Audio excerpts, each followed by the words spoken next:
ulit yung mga this year. Oo, sobrang lala, ang galing. Kasi imagine, anong oras sila sumasayaw, di ba? 2:00, ano tawag dito?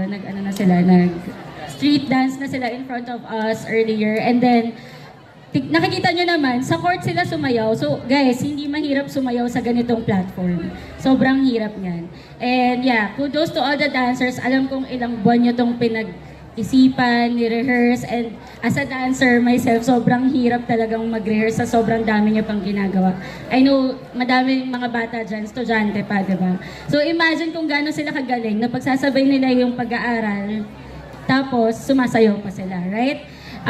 Yeah, I just want to congratulate din yung SK kasi sobrang galing nyo kasi binigyan nyo ng platform tong mga bata, lahat ng tao dito sa pinagbuhatan na i-showcase yung